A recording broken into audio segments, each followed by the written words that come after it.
Kiper Jr. and Rod McShay. Let's go with the steal of the draft. I think the Packers taking Brett Hundley in the 4th round out of UCLA was possibly the biggest steal we've seen in a while.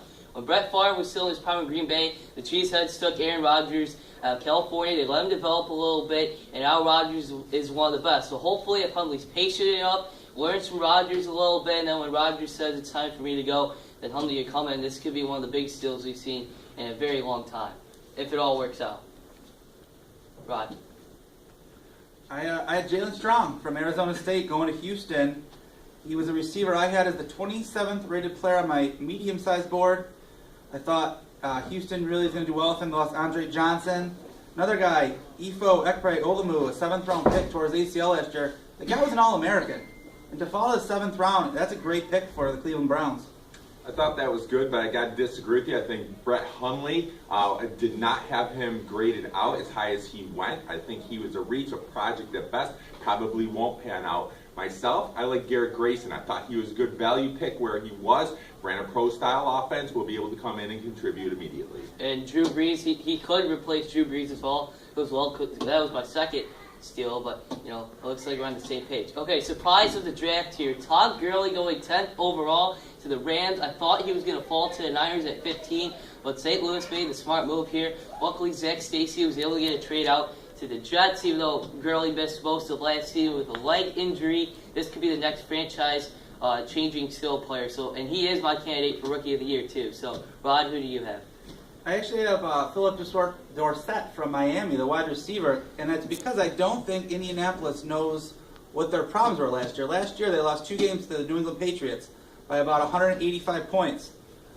A guy they found off the street ran for 230 yards. You'd think, shore up the defensive line, they go receiver, where they don't really have a need with T.Y. Hilton there. If you're talking the surprise of the draft, I think it's someone who went undrafted, completely unsigned. I'm talking Lael Collins out of LSU, a lot of off-field trouble. Nobody wanted to reach for him. Unusual for the NFL.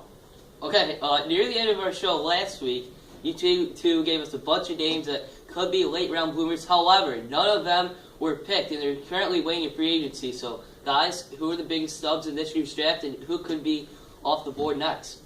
Well, as you know, the NFL only takes 1 non-Division I player per year, and that looks good for Alex Malik for next year.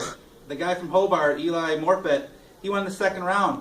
If I'm Alex Malik, I'm looking there at the board next year, I'm saying, where do I want to play? Baltimore, Seattle, Cleveland, Cincinnati. That's my snub of the draft.